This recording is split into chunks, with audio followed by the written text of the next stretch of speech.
महाराष्ट्राचा. विरोधी पक्षाला असतो तसा अल्पकालीन चर्चेचा प्रस्ताव विधान परिषदेचे सन्माननीय सदस्य शशिकांत शिंदे साहेबांनी दिला आणि 4-5 दिवस झाले अद्यापही चर्चा ती काही पटलावर आली नाही किंवा कामकाजामध्ये आली नाही. काल याबाबत स्वतः मी माननीय सभापती राम शिंदे साहेबांना सभागृहात विचारलं असता आज माझ्या माहितीप्रमाणे राज्याचे मुख्यमंत्री फडणवीस साहेब हे दिल्ली दौऱ्यावर आहेत आणि पुढच्या आठवड्यामध्ये सोमवारचं जे कामकाज आहे त्यामध्ये ही अल्पकालीन चर्चा येणार. विधानसभेमध्ये 269चा प्रस्ताव क्लब केलेला प्रस्ताव आहे, त्यामध्ये कायदा सुव्यवस्थेच्या दृष्टिकोनातून चर्चा आहे. पण व्हीएसआर व्हेंचरचा मालक जो आहे व्ही.के. सिंग आणि एकंदरीत त्याला वाचवण्याचे होत असलेले प्रयत्न आणि अजितदादांच्या विमान अपघाताचं हे प्रकरण या सर्व गोष्टीच्या अनुषंगानं सभागृहामध्ये स्वतंत्र चर्चा झाली पाहिजे. खरं तर ही शोक प्रस्ताव झाल्यानंतर दुसऱ्या दिवशी ही चर्चा होणं अपेक्षित होतं. एक दिवसाचं स्वतंत्र एक दिवस घेतला असता या चर्चेकरता बाकीचं कामकाज ठेवून तरी हरकत नव्हती, कारण दादा सत्तेतले उपमुख्यमंत्री होते, दादा राज्याचे अर्थमंत्री होते आणि दादा एक मोठे नेते या महाराष्ट्राचे होते. पण त्यांच्या विमान दुर्घटनेच्या अपघातानंतर अद्यापही शेवटचा आठवडा येईन, आता 5वा आठवडा, त्यात चर्चा नसणं हे मला असं वाटते जितकं विधिमंडळाचं दुर्दैव आहे तितकं अजितदादांचं पण दुर्दैव आहे.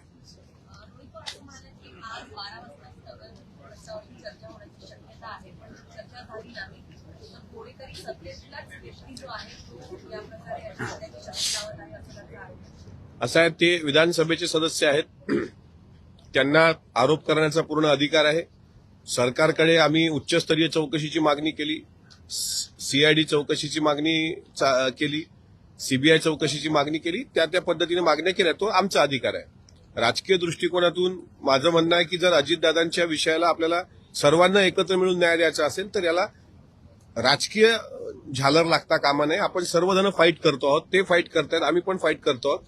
म्हणून अदृश्य शक्ती कोणती असेल तर मी तुम्हाला निश्चित सांगतो, व्हीएसआर कंपनीला डीजीसीएनी वाचवण्याचा प्रयत्न केला आणि डीजीसीएला कोण वाचवतंय हे मात्र अद्यापही गुलदस्त्यात आहे. त्याच्याकरताच ही चर्चा सभागृहात होणं महत्वाचं आहे. काल मला काही लोकांनी विचारलं की कशाला सभागृहात चर्चा घडून आणता, म्हणलं तुम्ही मेला असता आणि असं जर मी विचारलं असतं तुमच्या पत्नीला की जाऊ द्या तुमचा नवरा मेलाय आता कशाला चर्चा हे करताय, तुम्ही काय बोलला असता. त्याच्यामुळे असं विचारणाऱ्यांच्या बुद्धीची मला पण कीव येते. एक अजितदादांसारखा नेता गेल्यानंतर 5वा आठवडा निघतोय पण चर्चा होत नसेल तर हे दुर्दैव आहे. ही चर्चा झाली पाहिजे आणि अधिवेशनात जर चर्चा झाली नाही तर महाराष्ट्र रस्त्यावर उतरेल एवढं मात्र नक्की सांगतो. आणि अजितदादासारख्या नेत्यावर ज्या पद्धतीनं अन्याय झाल्याचं दिसतंय म्हणजे कोणीतरी अदृश्य शक्ती त्या पाठीशी आहे का या शंकेला जागा उरते. नसेल तर सभागृहात चर्चा घ्या, हरकत काय चर्चा घ्यायला. वारंवार तुम्ही मागणी करताय सर, तुम्ही वारंवार मागणी करताय चर्चेची, चर्चा होत नाही. सभागृहाला दादांचा गंभीर विषय महत्वाचा वाटत नाही का? चर्चा न होण्याची कारणं काय आहे ते मला कळलं नाही. आम्हाला अपेक्षित आहे की आमच्या प्रश्नाची उत्तरं ही राज्याच्या गृह खात्याकडूनच आली पाहिजे. त्याकरता गृहमंत्री स्वतः देवेंद्र फडणवीस साहेब सभागृहात असले पाहिजे. पण 2-3 दिवसांपासून ते दिल्लीला असल्याचं कळलं. पण पुढच्या आठवड्यामध्ये ते सोमवारी मला असं वाटतं यावर चर्चा घेतील, कारण स्वतः सभापती राम शिंदे साहेबांनी त्याबद्दल काल चेअरवरून सांगितलंय. त्यामुळे अजून एक सोमवार वाट बघूया आपण.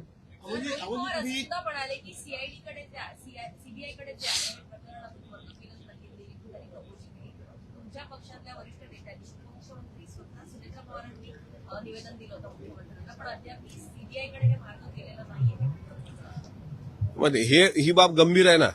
दादासारख्या नेत्याच्या संदर्भात 2-2दा निवेदनं देणं, स्मरणपत्र देणं, उच्चस्तरीय चौकशीची मागणी केल्यानंतर साधं सीबीआय चौकशी जर होत नसेल तर ही बाब गंभीर आहे. बरं, राज्याच्या उपमुख्यमंत्री सुनेत्रा वहिनींनी जी चौकशी मागितली, अद्यापही सीबीआय चौकशीच्या अनुषंगाने, इन्व्हेस्टिगेशनच्या अनुषंगाने काही जबाब नोंदवले गेले पाहिजे होते. महाराष्ट्राच्या समोर काही प्रश्न आहेत. जे लोक मला सल्ला देत आहेत ना इथे आमचे मित्र काही आमदार की काय त्याच्यामध्ये काय झालं नाही, तर त्याला सांगायचं आहे का तुझा नेता जर गेला असता रे एखादा, तुला तर वाईट वाटलं असतं ना. महाराष्ट्राला प्रश्न असे आहेत, दादा देवगिरीवरून किती वाजता निघाले, दादा कलिना गेट नंबर, मी रोजच विचारतोय, आजही विचारतोय, विमानात बसल्याचा सीसीटीव्ही फुटेज कुठे आहे, साहिल मदन सध्या कुठे आहे. ह्या प्रश्नाची उत्तरं सभागृहात चर्चा आल्यानंतर मुख्यमंत्रीच देतील. जर सीसीटीव्हीचं फुटेज भेटलं असेल सीबीआय चौकशीमध्ये तर ते सार्वजनिक करावं, म्हणजे कळू द्या ना. विमानात 6 माणसं गेली की 5 माणसं गेली? 6 माणसं गेली तर 5 मृतदेह कसे सापडले? आणि 5वा एक जर अब्सेंट आहे तर मग सुमित कपूर कुठे आहे? सुसाईड बॉम्बर म्हणून कोण होतं विमानामध्ये? हे काही प्रश्न चुकीचे नाहीत आणि हे प्रश्न सभागृहात विचारले पाहिजे. काय काही पत्रकार बांधवांनी पण त्याच्यावर स्पष्टीकरण आणि समीक्षा केली का ही लोक म्हणजे मी असेल, आमदार रोहित पवार असतील, जी लोक दादांच्या संदर्भात बोलतायत ती पत्रकारांसमोर इथे येतात पोडियमवर आणि ते चमकोगिरी करतात. आणि सभागृहात का बोलत नाही? सभागृहात आम्ही सातत्याने मांडतोय ना. मरीन ड्राईव्ह पोलीस स्टेशनच्या पोलिसांनी ज्या उन्मत्तपणे आमच्याशी वागणूक दिली, 0 एफआयआर घेण्याचा अधिकार असताना एफआयआर थांबवली, त्यांच्या विरुद्ध पॉईंट ऑफ इन्फॉर्मेशन सभागृहात मांडल्यानंतर सुद्धा त्या पोलिसांवर कारवाई करण्याचे आदेश दिल्यानंतर सुद्धा चंद्रकांत दादांनी अद्यापही त्या पोलिसांवर कारवाई नाही. त्याच्यामुळे ह्या शंका बळावतात. म्हणून ही चर्चा झाली पाहिजे आणि अधिवेशन काळात ही चर्चा झालीच पाहिजे. खरं तर ही खूप लेट झालंय. पण तरी आता माझी विनंती राहील मायबाप सरकारला की देर आहे दुरुस्त आहे. आज तुम्ही चर्चा लावली नाही, आजचाही तुम्ही दिनक्रमाने कामकाज बघा, आज पण चर्चा नाही. सोमवारी आता चर्चा झाली नाही तर मग काय वेगळा मार्ग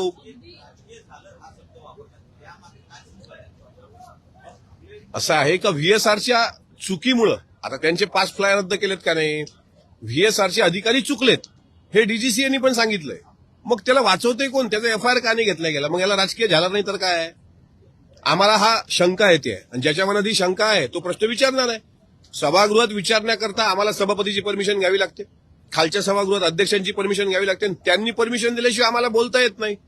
जरी तुम्हाला आम्ही वाटत असेल की आम्ही चमकोरी करतोय, मीडियासमोर येऊन आम्हाला टीव्हीत आणि चर्चेत राहायचं आहे, तर त्यांना सांगायचं आहे मला की आम्हाला सभागृहात बोलावं वाटतं पोटतिडकीनं, वेलमध्ये बसावं वाटतं, पण अर्थातच त्याला नियमानुसार बाहेर बोललं वेगळं आणि नियमानुसार सभागृहाच्या आत गेल्यानंतर सभापतींच्या परवानगीशिवाय आम्हाला काही करताच येत नाही. त्यामुळे सभापती परमिशन देतील तर आम्ही हा प्रश्न विचारू. महाराष्ट्राच्या जनतेच्या मनात, सामान्य लोकांच्या मनात जे प्रश्न आहेत ते प्रश्न कोण विचारेल का नाही मला माहित नाही, पण हे कामकाज होण्याच्या अगोदर मी मात्र विधान परिषदेत विचारणार. त्याची काही किंमत मोजावी लागली चालेल, पण मी विचारणार. अगदी शेवटचं म्हणजे सोमवारी ही चर्चा घेतली जाते, अगदी शेवटचे 2 दिवस उरलेले असताना ही चर्चा होते, अगदी घाईघाईने आटपण्याचा प्रयत्न दिसतोय का तुम्हाला? असं आहे की ही चर्चा मी सांगतो की अधिवेशन सुरू झालं त्याच्या दुसऱ्या दिवशीच होणं अपेक्षित होती. आम्ही पहिल्या दिवशी म्हटलं होतं शोक प्रस्तावाच्या वेळी की एक वेळ आपल्या सभागृहाचं कामकाज थांबूया, आपण सगळी कामं लक्षवेधी आहे हे एखाद दिवशी आपण मागं पुढे करूयात ना, पण अजितदादांच्या विमान अपघातावर चर्चा घडून आणूया. आता सोमवारी चर्चा लावली, समजा 97ची चर्चा सकाळी 10 वाजता लावली. आपल्या म्हणण्यानुसार सकाळी 10 वाजता किती सदस्य उपस्थित असतात, किती कॅबिनेट मंत्री उपस्थित असतात, किती सचिव उपस्थित असतात, मग उत्तर कोण देणार? म्हणजे त्या चर्चेमध्ये जे उपस्थित सभागृहाची संख्या ते 3 आणि 4 लोक बोलतील. ते ज्यांना अजितदादांबद्दल प्रेम आहे ते बोलतील, ज्यांना अजितदादांबद्दल प्रेमच नव्हतं ते कशाला बोलणार आहेत? आज साहजिक आहे ना, आम्ही दुसऱ्या पक्षाच्या लोकांना ज्यावेळेस म्हणतो की अहो तुम्ही बोललं पाहिजे, ते तुमच्याच पक्षातला कोणी आमदार बोलत नाही, तुम्ही कशाला आम्हाला सांगताय, सल्ला देताय? त्यांचं काही चूक नाही. म्हणजे हे सगळ्या गोष्टी अगोदरच व्हायला पाहिजे होत्या. पण जर ते सोमवारी चर्चा आली आणि अल्पकालीन चर्चा जर सकाळी 10ला हाऊसमध्ये लागली तरी त्या चर्चेला का म्हणजे मला असं वाटतं की त्याला वेटेज येणार नाही. ती दुपारच्या सत्रात लागायला पाहिजे, सर्व मंत्री असायला पाहिजे, राज्याचे मुख्यमंत्री असायला पाहिजे, त्याच्यानंतर ही चर्चा जर झाली. माझं म्हणणं आहे सोमवारचं आता सोमवारी बघा कामकाज कसं आहे. सोमवारी निरोप समारंभ आहे, सोमवारी निरोप समारंभ असल्यामुळे दुपारी 2 नंतर सगळं निरोप समारंभामध्ये कार्यक्रम, 2च्या अगोदर तुमचे बिलं असतील किंवा काही लक्षवेधी असतील किंवा प्रश्नोत्तराचा तास असेल हे संपून जाईल. म्हणजे 2 नंतर निरोप समारंभ, मग फोटो सेशन, मग आला मंगळवारी कामकाजच उरणार नाही काय? मग झालं ना, ही चर्चा संपली ना. हे काय चाललंय इतक्या शिथापीनं, इतक्या म्हणजे चर्चा कोणाला ही करावी वाटली नाही.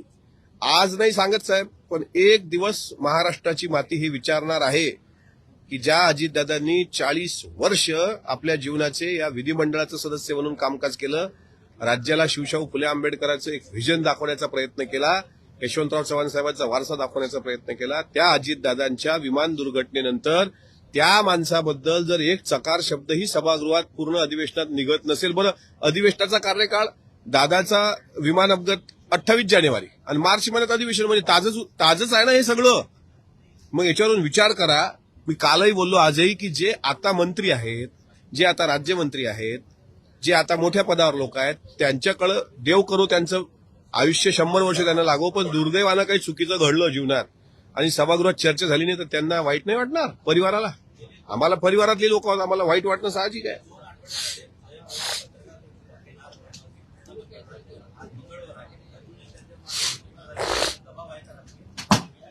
राजकीय दबावाला मानणारी जयदादा नाहीत. मी काल त्यांच्याशी विचारलं त्यांना आज कुठं आहात म्हणून.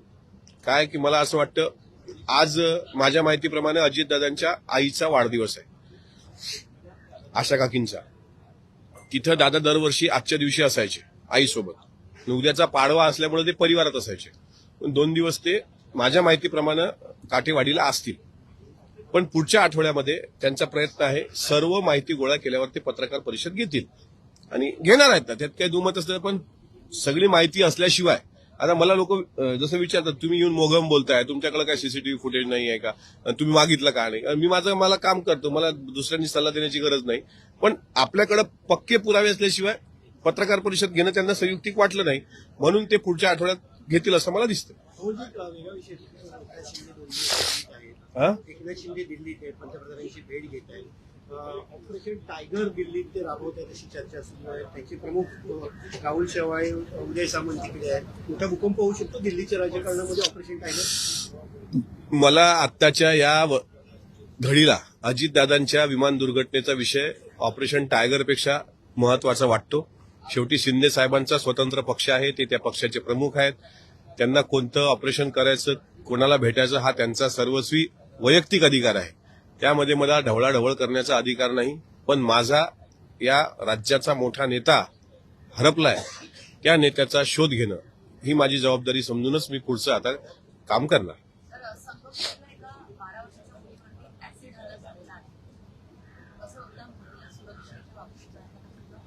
काल पण हे प्रश्न सभागृहामध्ये चित्राताईंनी पण मांडला. म्हणजे महिला कायदा, महिलेची सुरक्षा, किंवा काल जे विधेयक आलं होतं धर्म स्वातंत्र्य विधेयक, त्याच्यामध्ये सुद्धा महिला सुरक्षेवर प्रश्नचिन्ह निर्माण केले गेले.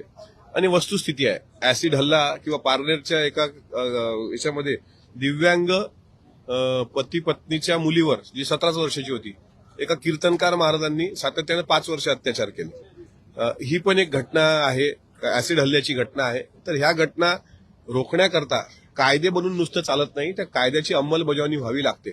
शक्ती सुधारणा विधेयक अद्यापही प्रलंबित आहे. त्याचं कारण विचारलं असतं. कायद्यात ज्या नवीन अमेंडमेंट झाल्या आता त्याच्यामध्ये त्या शक्ती सुधारणा विधेयकाच्या बऱ्यापैकी अंतर्भाव आहे, पण त्याची अंमलबजावणी, कारण पोलीस आता इथे अजितदादांसारख्या विमानाच्या अपघातात व्हीएसआरचा मालक दोषी असताना त्याचा एफआयआर जर मरीन ड्रायव्हने घेतला नसेल तर मला सांगा सर्वसामान्य माणसाला आता ती पॉस्कोचे गुन्हे त्याच्यात दाखल झाले पाहिजे, त्याची अंमलबजावणी झाली पाहिजे. अल्पवयीन मुलीवर अत्याचार झाला असेल तर ऍसिड हल्ला झालाय परत, म्हणजे हे हल्ले एकदा होत नाहीत.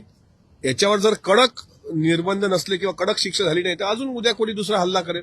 त्यामुळं सरकार म्हणून सरकार काळजी घेत असतं, पण खालची जी लोक आहेत, विशेषतः पोलीस, बीट जमदार, ठाणेदार, पीएसआय, पीआय, ह्या लोकांच्या भूमिका संशयास्पद असतात. कारण जो हल्ला करणारा असतो त्यांच्याशी काही संबंध असण्याची शक्यता नाकारता येते. त्यामुळे एफआयआर करताना, त्याच्यावर कारवाई करताना, त्यावर पोस्कोचे गुन्हे दाखल करताना पोलिसांना जर काही तिथे आर्थिक फायदा हितसंबंध असतील तर त्यातून ते तपास कार्य दुसरीकडे नेतात. त्यामुळे ह्या प्रकार अत्यंत गंभीर आहे. आज काय पॉइंट ऑफ इन्फॉर्मेशनद्वारा नक्कीच कोणीतरी तर हाऊसमध्ये विचारेल, पण नुसतं विचारून चालणार नाही. कायद्याची अंमलबजावणी होणं अपेक्षित. राज्यात अवकाळी पाऊस आहे, ठिकठिकाणी गारपीट झालेली आहे, शेतकऱ्यांच्या मोठ्या प्रमाणात नुकसान झालं आहे. शेतकरी पुत्र काय मागणी करणार आहे का? हो, काल गारपीट झाल्याचं मराठवाडा भागामध्ये विशेषतः कालचं चित्र आहे. मी आज औचित्य पॉइंट ऑफ इन्फॉर्मेशन मध्ये ते मुद्दे घेतोय. सभापतींनी मांडण्याचा आज वेळ द्यावा. शेतकरी पुत्र म्हणून शेतकऱ्यांसाठी सुरुवातपासून माझ्या पद्धतीने लढत आलो, मरेपर्यंत राहणार. सरकारने तात्काळ मदत करावी असा प्रश्न मी सरकारसमोर मांडला. ताज्या आणि महत्त्वपूर्ण बातम्या पाहण्यासाठी आजच आमच्या संध्या लाईव्ह न्यूज चॅनलला YouTubeवर सबस्क्राईब करा आणि बेल आयकॉन प्रेस करा.